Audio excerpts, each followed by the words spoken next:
आज देखिए, आज 4 ओकेजन्स हैं। श्री श्यामानंद प्रभु का आविर्भाव दिवस, फिर श्री श्री वंशी वदनंद ठाकुर जी का आविर्भाव दिवस, उसके अलावा आज श्री बलराम जी की जो रासलीला भगवान श्री बलराम जी ने की थी, उनका भी आज है ओकेजन। और इसके अलावा जो भगवान कृष्ण ने वसंत रासलीला की थी, वो भी आज है। आज ही के दिन की थी भगवान कृष्ण ने भी। और इसके अलावा आज राधा कुंड का भी अपीयरेंस डे है। So there are 5 occasions today. So बहुत ऑस्पिशियस डे है आज का। सबसे पहले हम श्री श्यामानंद प्रभु के विषय में चर्चा करेंगे। देखते हैं। श्यामानंद प्रभु के जन्म से पहले कई बच्चों को खोने से बहुत दुखी महसूस करते हुए उनके माता पिता ने उनके नाम दुखी कृष्णदास रखा। दुखी नाम रखा था उनका। हृदय चैतन्य से दीक्षा लेने के बाद उन्हें कृष्णदास के नाम से जाना जाने लगा। यहाँ मिस प्रिंटिंग है, उनका नाम दुखी रखा था उनके माता पिता ने। तो उनके जो माता पिता हैं उनका नाम था श्री कृष्ण मंडल और दुरिका देवी दासी। So both of them were great Vaishnavas, बहुत अच्छे भक्त थे। साधु संतों को अपने घर पर भी बुलाया करते थे, उनकी सेवा करते थे। लेकिन उनके लाइक पहले काफी सारे जो श्यामानंद प्रभु के बहुत सारे जो सिबलिंग्स हैं, दे डाइड। ऑलमोस्ट 7 सिबलिंग्स उनके खत्म हो गए थे। 8वीं संतान हुई थी, वो थे श्यामानंद प्रभु। तो इस वजह से इतने दुखी हो गए थे उनके माता पिता कि अंत में आकर उन्होंने इनका नाम दुखी रख दिया। लेकिन देवर ग्रेट वैष्णवास और इनका नाम दुखी तो रख दिया था। लेकिन जो श्यामानंद प्रभु हैं, ही वॉज ऑल्सो, मतलब स्टार्टिंग से ही, बचपन से ही उनमें भी भक्ति के लक्षण दिख रहे थे। वो ही भौतिक जगत से बिल्कुल वैराग्य था। बचपन में खेलने कूदने में कोई रुचि नहीं थी, सिर्फ शास्त्र चिंतन करने में उनकी पूरी रुचि रहती थी। तो उनके स्कूल में भी बहुत, मतलब टॉप पर ही आते थे। वो बहुत इंटेलिजेंट थे, बहुत ब्रिलियंट थे। और संस्कृत भी उन्हें बहुत अच्छे से आती थी। पूरी पढ़ाई कंप्लीट हो जाने के बाद में एक बार उनके माता पिता ने थोड़ी जिज्ञासा की, मतलब सोचने लगे वो। तो उन्होंने किसी साधु से पूछा कि क्या आप कोई ऐसे भक्त जानते हैं जो बहुत महान हो, बहुत शुद्ध भक्त हो। तो उन साधुजन ने उनके माता पिता को बताया कि हाँ, ऐसा एक एक भक्त है, ऐसे एक व्यक्ति है जिन्हें मैं जान रहा हूं, और वो बंगाल के हैं। साक्षात गौरा निताई उनके घर आए थे। तो उनका नाम है गौरीदास पंडित। अब गौरीदास पंडित कौन है?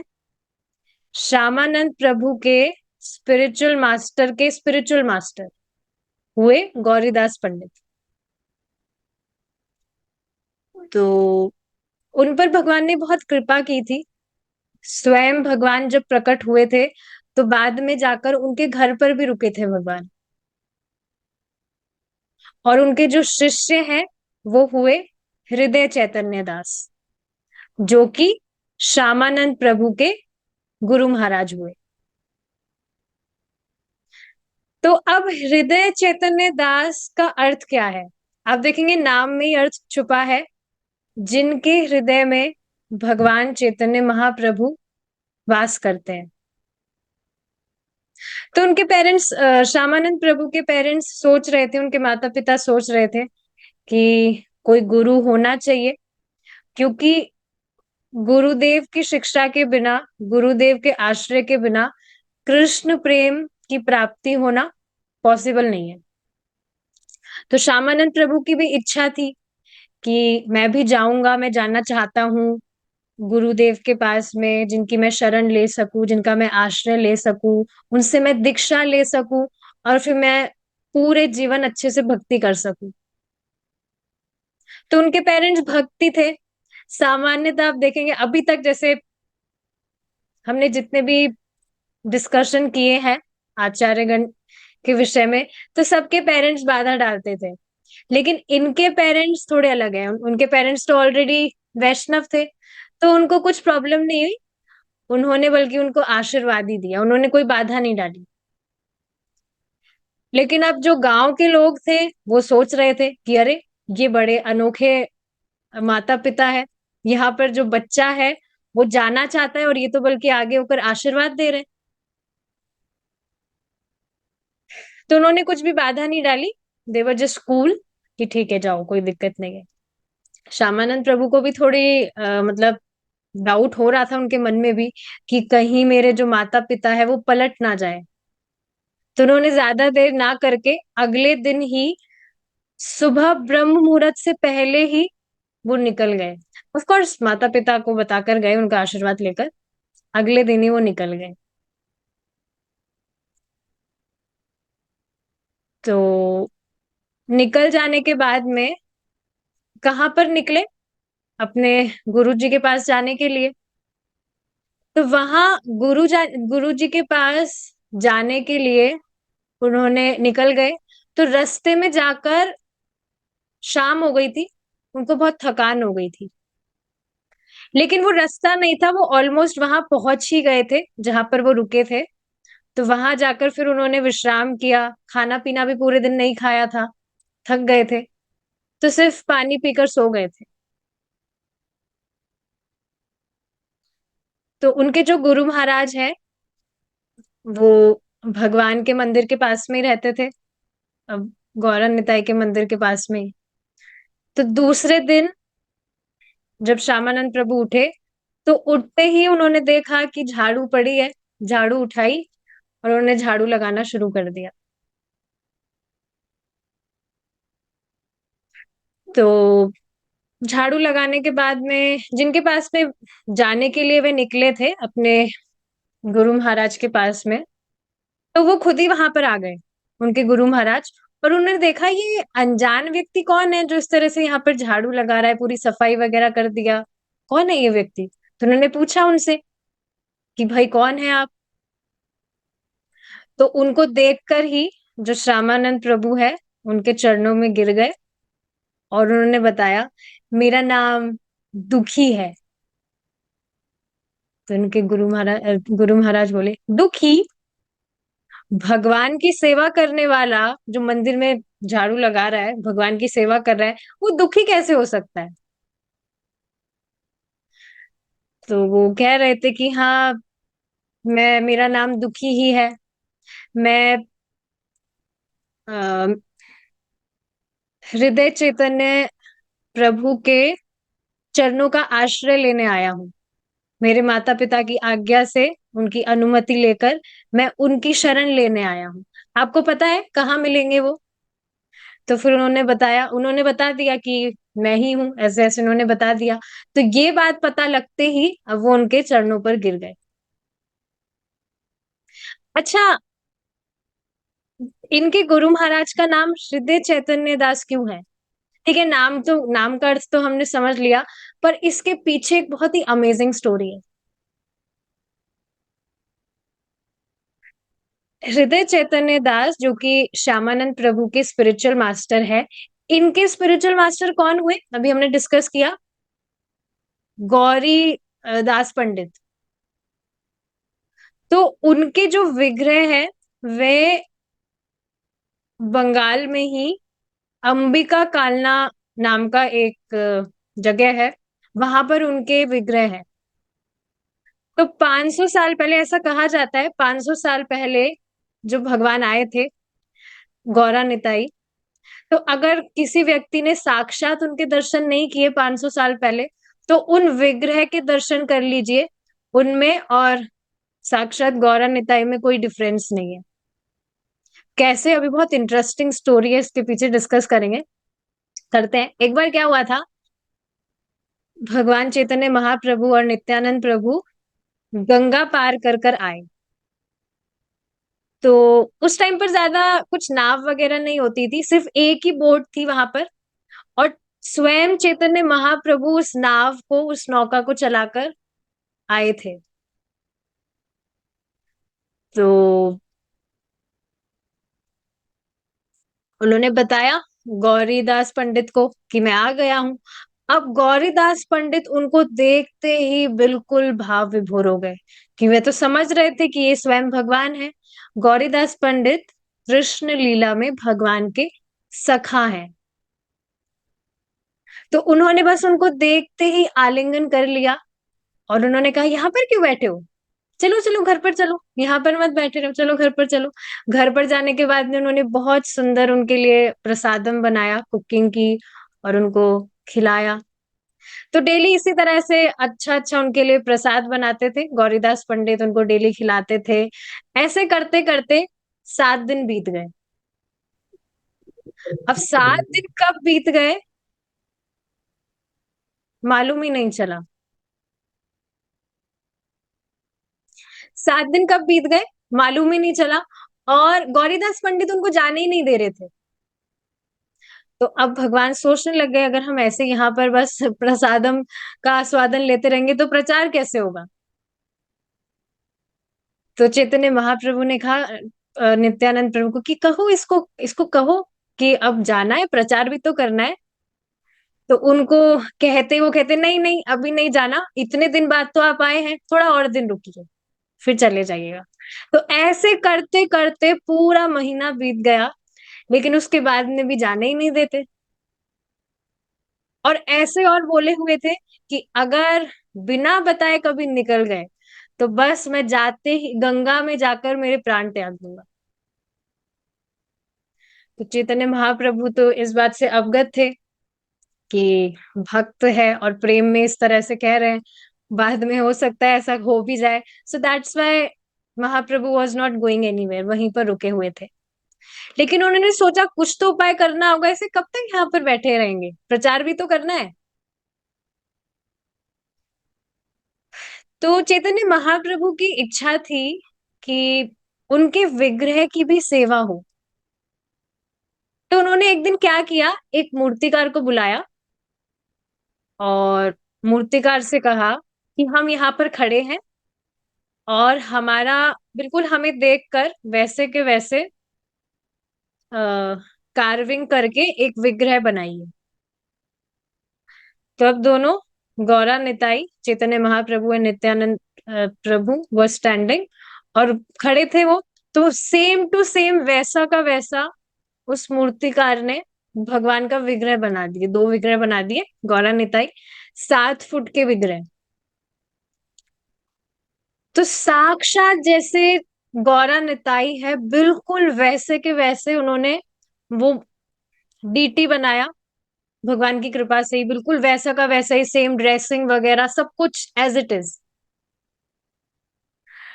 तो फिर बाद में महाप्रभु कहते हैं कि चलो ठीक है, अब हमें जाना होगा, ये विग्रह लो और इनकी सेवा करो, हम में और विग्रह में कोई अंतर नहीं है। और वास्तव में भगवान में और भगवान के विग्रह में कोई अंतर नहीं है। तो महाप्रभु ऐसे कहते हैं कि कोई भेद नहीं है, इनको अल्टर में अच्छे से रखकर इनकी पूजा करो, अब हम जाते हैं। तो अब गौरीदास पंडित बहुत चतुर थे, वो कहे अच्छा ठीक है, कोई अंतर नहीं है ना, तो आप यही रहो और इन विग्रह को जाकर प्रचार करने दो। इस तरह से गौरीदास पंडित कह रहे कि ठीक है कोई अंतर नहीं है, आप दोनों यहाँ पर रहिए और इन विग्रह को जाकर प्रचार करने दीजिए। तो महाप्रभु ने कहा ठीक है कोई दिक्कत नहीं है। तो अब बाद में देखा तो वो जो विग्रह है वे वास्तव में चलने लगे।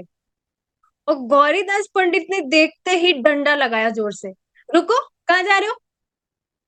तो फिर महाप्रभु बोले, तो फिर वो जो विग्रह थे वहां रुक गए।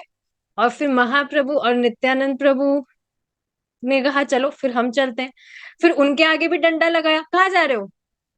तो इस तरह से अब देखकर, दोनों को देखकर गौरीदास पंडित घबरा गए कि इसमें से असली गौरा निताई कौन है, कैसे क्या है, या कौन से विग्रह हैं, कौन क्या है, बिल्कुल वो कंफ्यूज हो गए।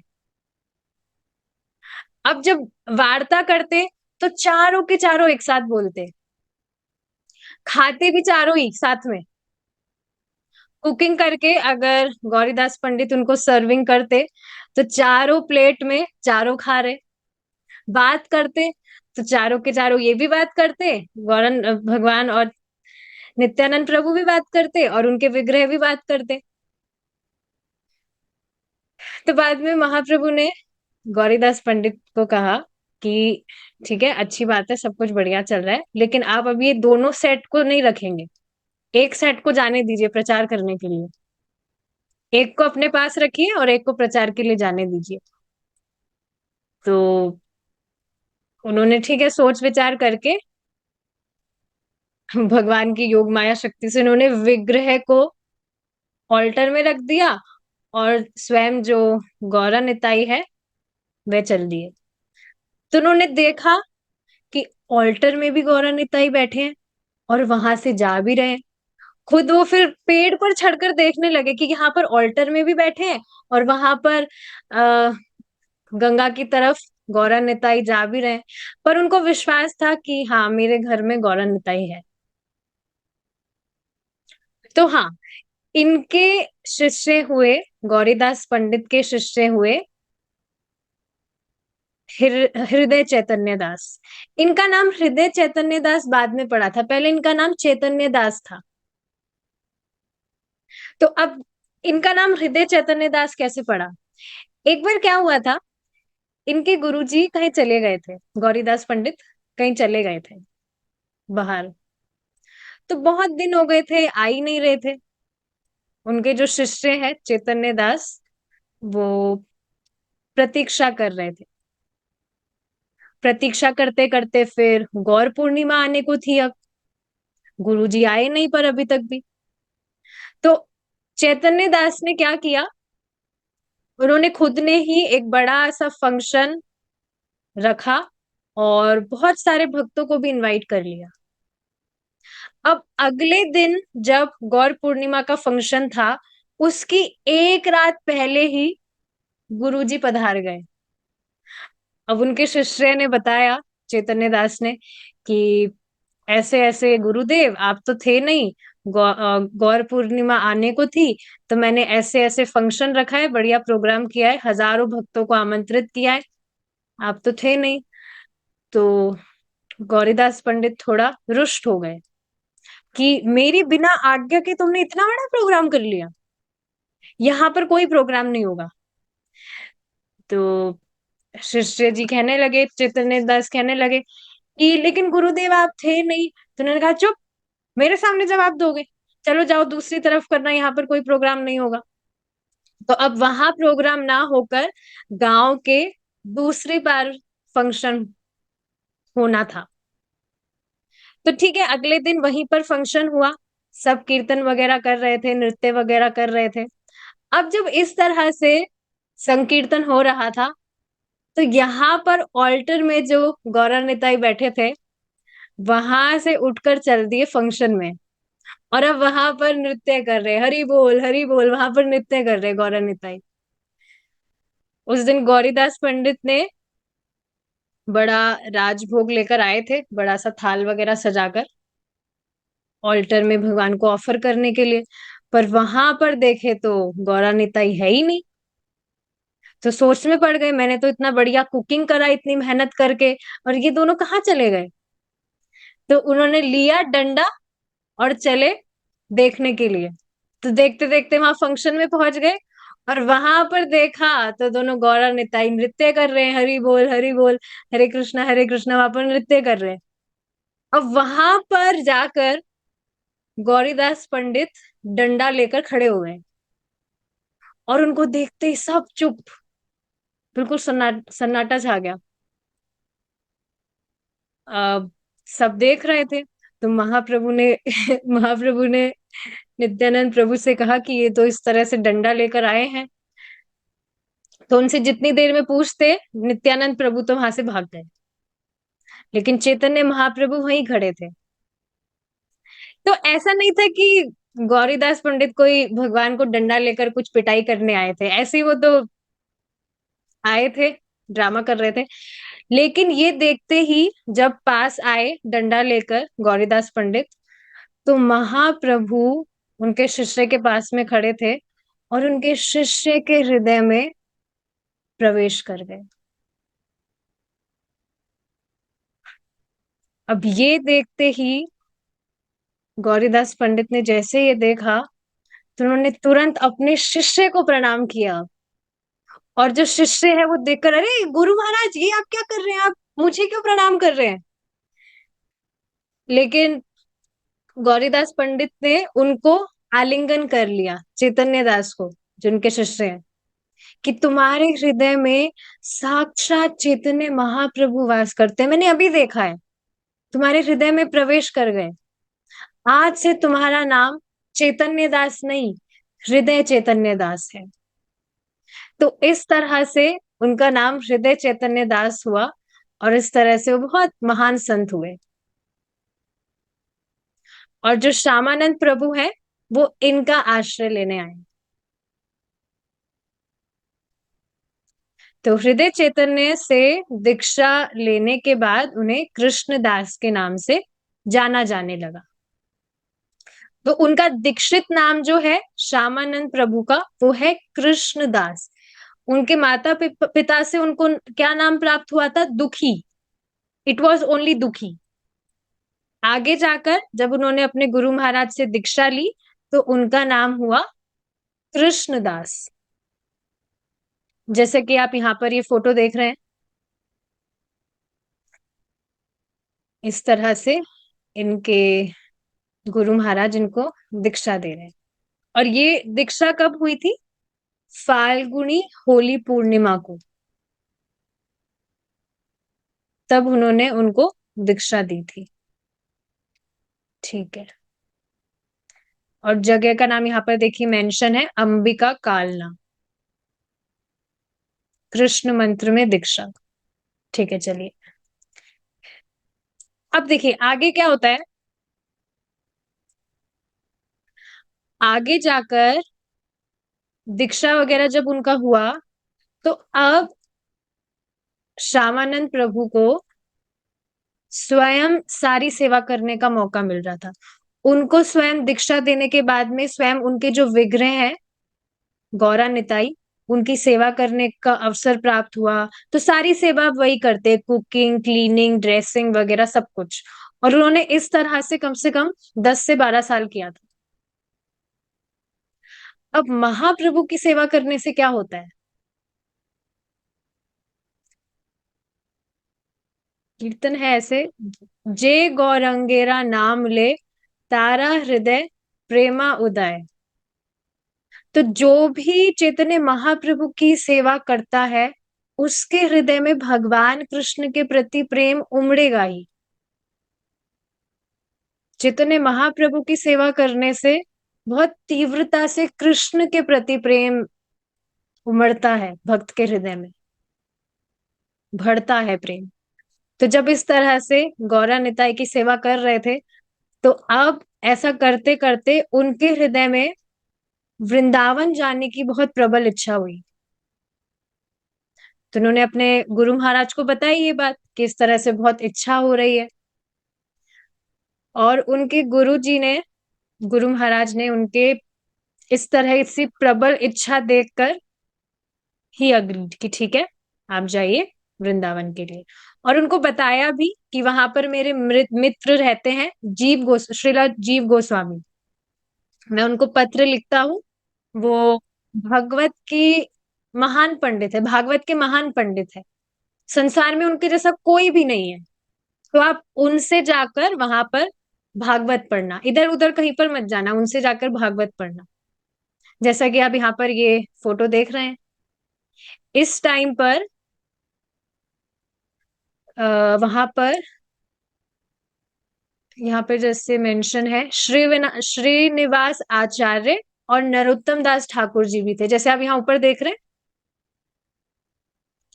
If I zoom this photograph, देखिए यहाँ पर ये जो दोनों बैठे हैं, ये श्रीनिवास आचार्य जी और नरोत्तम दास ठाकुर जी है।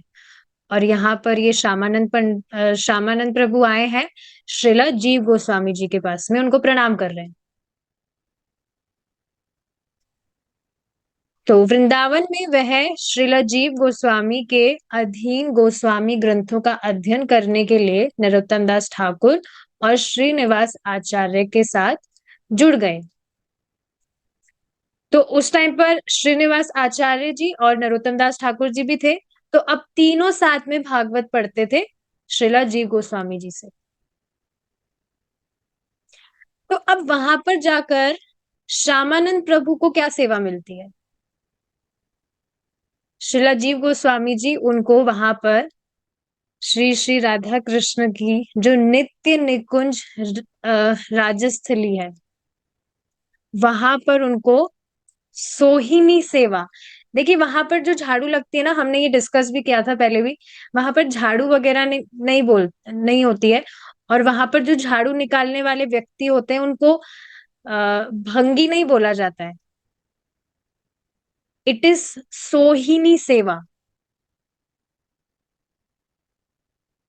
तो इस तरह से उनको सोहिनी सेवा वहां पर प्राप्त हुई। भगवान के नामों का सदैव उच्चारण करते करते सोहिनी सेवा वे करते थे, वहां पर झाड़ू लगाते थे।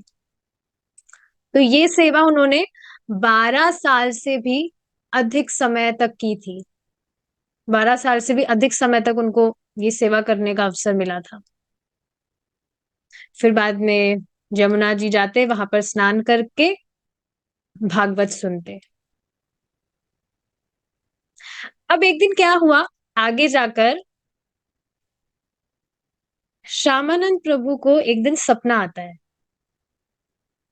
सो रहे थे तो एक दिन सपना आता है। सपने में श्री श्री राधा कृष्ण की रास लीला वे देखते हैं।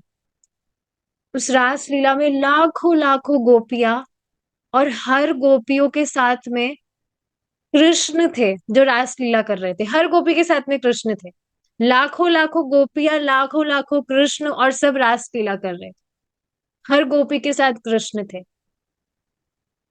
तो इस तरह से रास लीला वे देख रहे थे सपने में।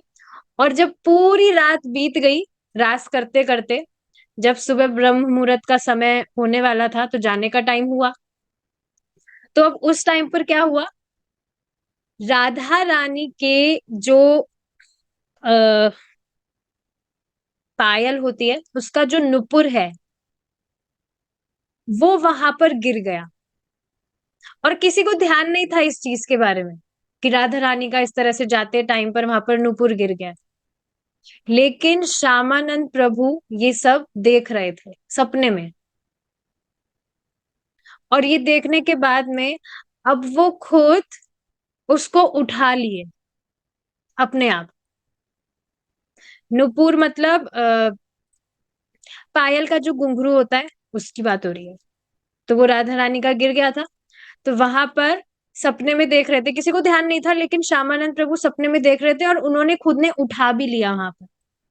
और सपने में वो अपने आप को खुद के स्वरूप में देख रहे थे।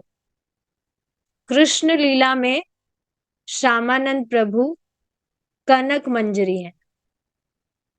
तो इस तरह से वे देख रहे थे।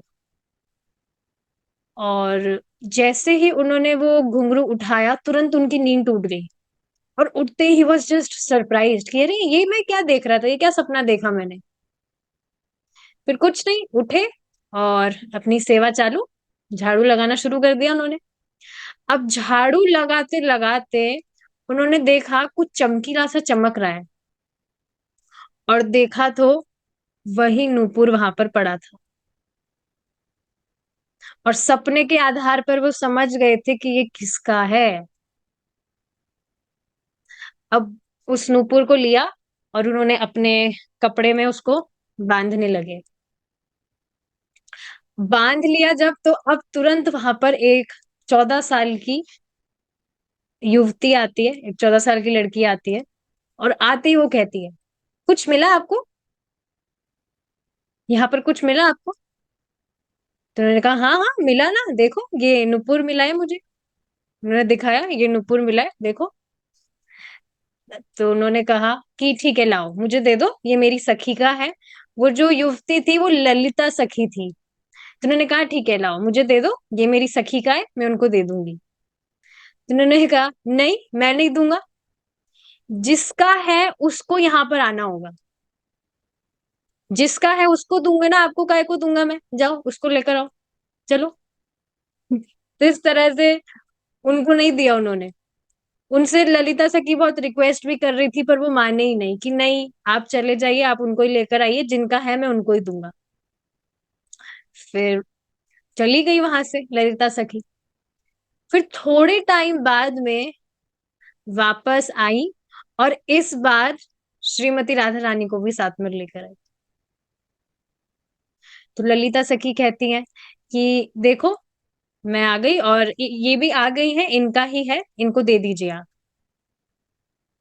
तो फिर उनको देखकर श्यामानंद प्रभु कहते हैं कि आप स्त्री हैं और आप यहाँ पर रात को क्या करने आती हैं इस तरह से, ये क्या है ये सब। इस तरह से वो उनसे क्वेश्चन पूछने लगे। तब उनके साथ में दो गोपियां और थी। वो कहने लगी तुमको क्या दिक्कत है, तुमको क्या दिक्कत है। फिर राधा रानी भी उनका साथ देने लगी। उन्होंने कहा हाँ हाँ, क्या प्रॉब्लम है, मैं वृंदावन की आधेश्वरी हूँ। और ऐसा कहकर उन्होंने सोचा कि ये अपने आप से तो देंगे नहीं, तुरंत उन्होंने उनके हाथ से छीन लिया। अब ये व्यवहार देखते ही श्यामानंद प्रभु रोने लगे, और गिर गए नीचे, रोने लगे वो। फिर ललिता सखी उनको देखकर उन्होंने कहा अरे राधे, तुम तो इनसे प्रसन्न थी ना, इतने टाइम से यहाँ पर ये सोहनी सेवा कर रहा है, तो ऐसा व्यवहार क्यों कर रही हो, इस पर तो कृपा करनी चाहिए। देखिए यहाँ पर फोटो भी रखा है। एक बार अधीन गोस्वामी ग्रंथों का अध्ययन करने के लिए नरोत्तम दास ठाकुर और श्रीनिवास आचार्य के साथ जुड़े, ठीक है। अब ये वही है, ठीक है, ये तो आगे का फोटो है। इसके बाद में देखिए क्या होता है, ये वाला फोटो है वो। तो इसके बाद में देखिए क्या होता है। अब कृपा करने के लिए श्रीमती राधा रानी ने क्या किया, वो जो नुपुर था वो स्वर्ण का नुपुर था, बहुत जो चमक रहा था। तो उन्होंने ब्रज की रच उस पर लगाई, पहले से चमक रहा था, और उसको उनके नाक से ले जाकर ऊपर ऊर्ध्व तिलक उन्होंने लगाया, जैसा कि आप इस फोटो में देख रहे हैं। श्रीमती राधा रानी ने स्वयं साक्षात उनके इस तरह से ऊर्ध्व तिलक लगाया, और एक दिव्य तिलक हो गया फिर वो। दिव्य तिलक हो गया मतलब हमेशा के लिए, अब उनको डेली तिलक लगाने की जरूरत नहीं है। एकदम दिव्य तिलक, बहुत एकदम चमक रहा उनके पूरे मुख पर वो, इस तरह से बहुत, इस तरह से दिव्य तिलक मतलब हमेशा के लिए हो गया। अब ये सब हो जाने के बाद में वो तो एक्सटेसी में चले गए। अश्रु की धारा उनके नेत्रों से बह रही, और इस तरह से अश्रु की धारा बहते बहते ही वो वहां पर झाड़ू लगा रहे हैं। अब ये सारी बात जाकर वे श्रीला जीव गोस्वामी जी को बताते हैं कि इस तरह से ऐसे ऐसे हुआ था सपने में, फिर ऐसे ऐसे मैंने वहां ऐसे देखा, फिर श्रीमती राधा रानी खुद आकर इस तरह से उन्होंने ऐसे ऐसे किया।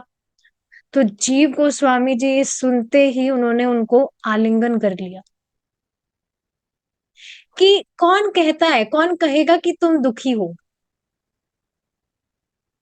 तुम पर स्वयं श्रीमती राधा रानी की कृपा हुई है, स्वयं श्यामा की कृपा तुम पर हुई है, श्यामा के आनंद में आनंदित हो गए तुम तो, इसलिए आज से तुम्हारा नाम श्यामानंद होगा।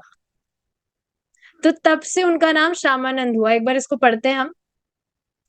एंकल बेल कहानियां वर्णित करती है कि कैसे कृष्णदास को, कृष्णदास मीन्स श्यामानंद प्रभु, जो उनका इनिशिएटेड नेम है दैट इज कृष्णदास, को राधा रानी की दया, श्यामानंद नाम और उनका अनोखा तिलक चिन्ह प्राप्त हुआ। ये देखिए, यहाँ पर जैसे कि ये है, ऐसा तिलक उनको प्राप्त हुआ। तो ये तिलक वैसा ही है, लोटस फीट, और फिर नीचे तुलसी लीफ ना होकर बीच में ये डॉट सा है। तो ये तिलक उनको प्राप्त हुआ, दिव्य तिलक। कृष्णदास के दिव्य भाग पर प्रसन्न होकर श्रीला जीव गोस्वामी जी ने उन्हें श्यामानंद, श्रीमती राधा रानी या श्याम सुंदर कृष्ण के सेवक को प्रसन्न करने वाला नाम से सम्मानित किया। हृदय चैतन हृदय चैतन्य के अप्रकट होने के कुछ समय बाद वे एक सपने में फिर से प्रकट हुए और श्यामानंद को उपदेश देने के लिए कहा। उनकी मदद से सबसे प्रमुख शिष्य रसिकानंद श्यामानंद ने पूरे उड़ीसा में गौर नित्यानंद की पूजा और सेवा का व्यापक रूप से प्रसार किया। तो इस तरह से उनको ये दिव्य तिलक प्राप्त होने के बाद में एक बार क्या हुआ था, इसमें भी एक पास टाइम है इस पर भी। अब जब इस तरह से उनका जो तिलक है वो चेंज हो गया, सबका जो नॉर्मल तिलक तो जो वैष्णव जन लगाते हैं वो ही है नॉर्मल तिलक, लेकिन अब उनका तिलक तो चेंज हो गया था, जैसा कि आप इस फोटो में देख रहे हैं। तो सब डाउट कर रहे थे कि ये अपने आप ही कुछ करके आया है, ऐसा थोड़ी ना होता है कि ऐसे दिव्य तिलक हो गया, इसको हटाओ और जैसे लगाते हैं सब वैसे ही लगाओ। तो अब सबने ट्राई किया, पानी लेकर सब हटा रहे उनका तिलक, तो वो हटने की जगह वो और ज्यादा शाइन कर रहा था।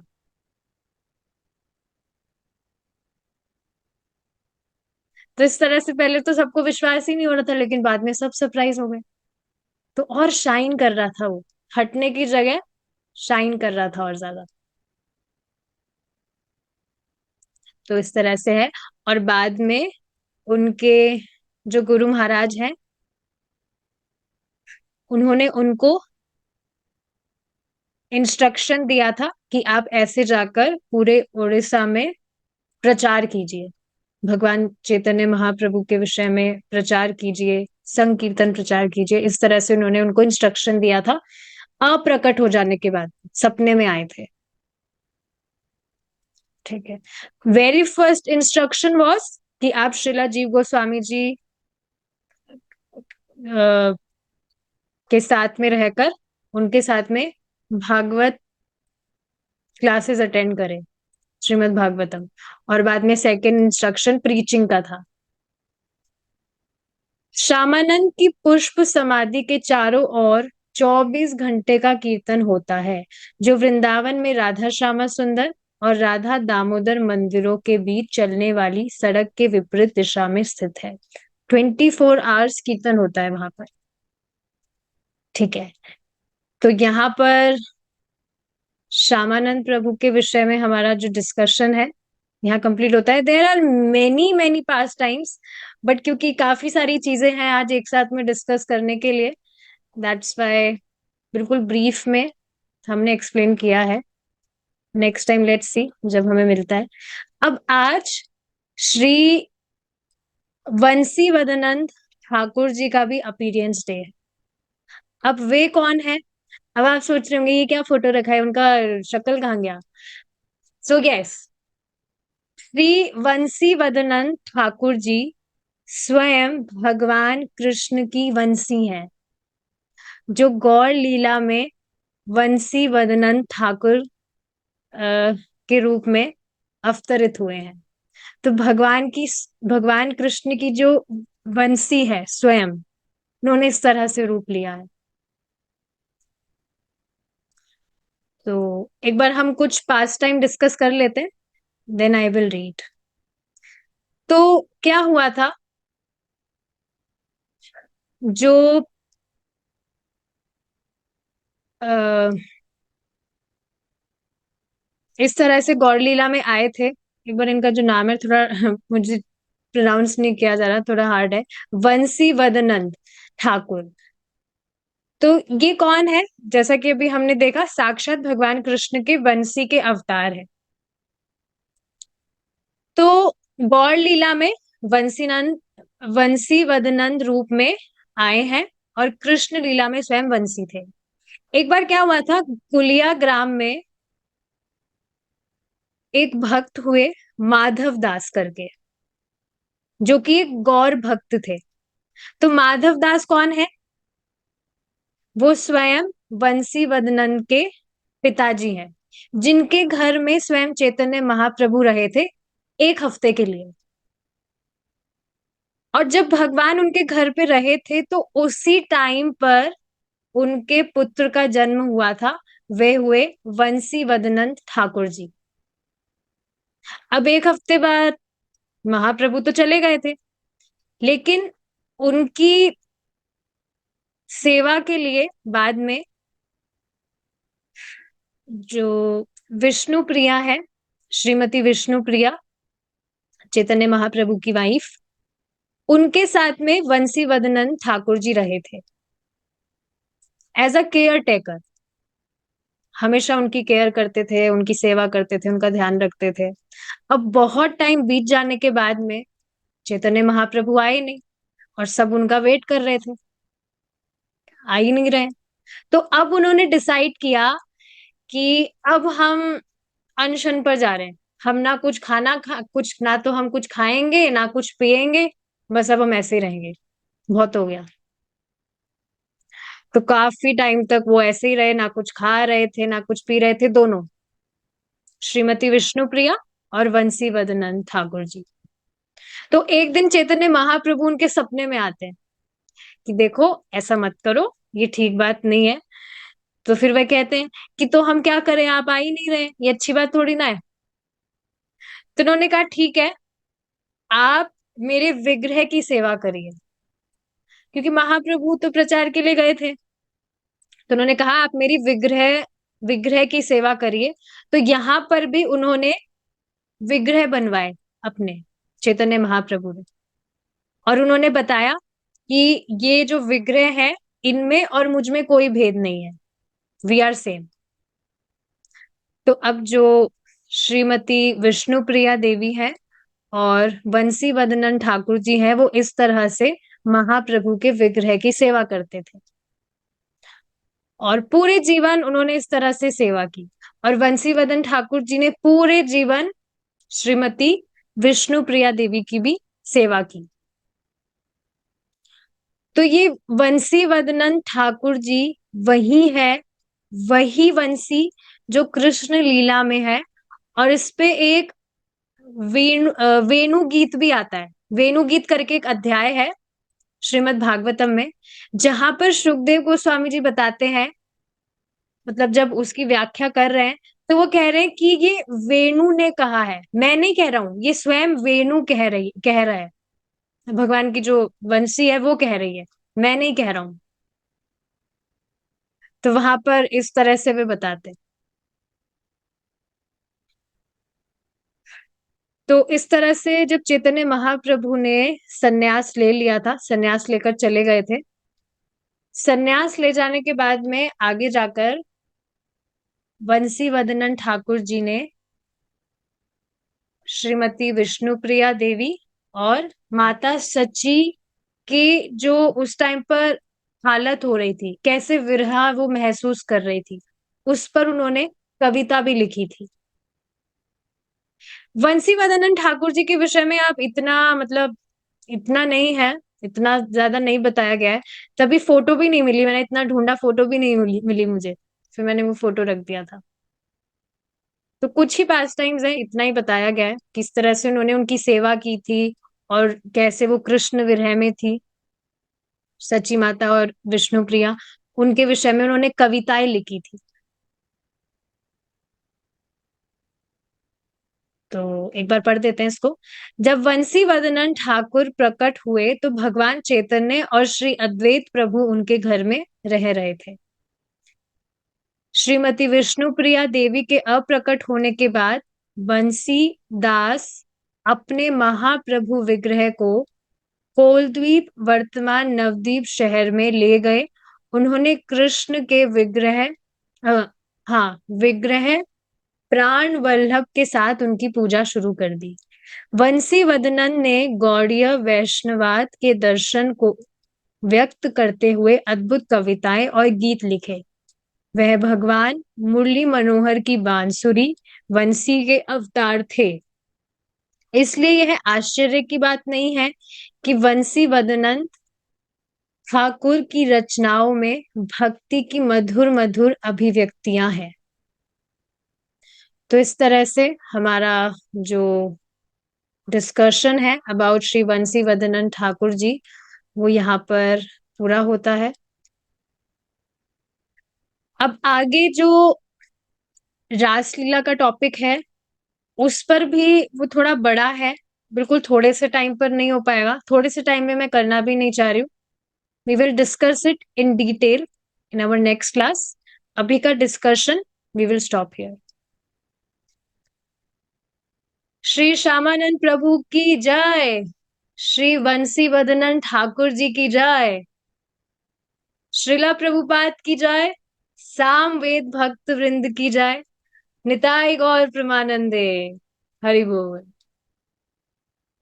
ठीक है, हरे कृष्ण।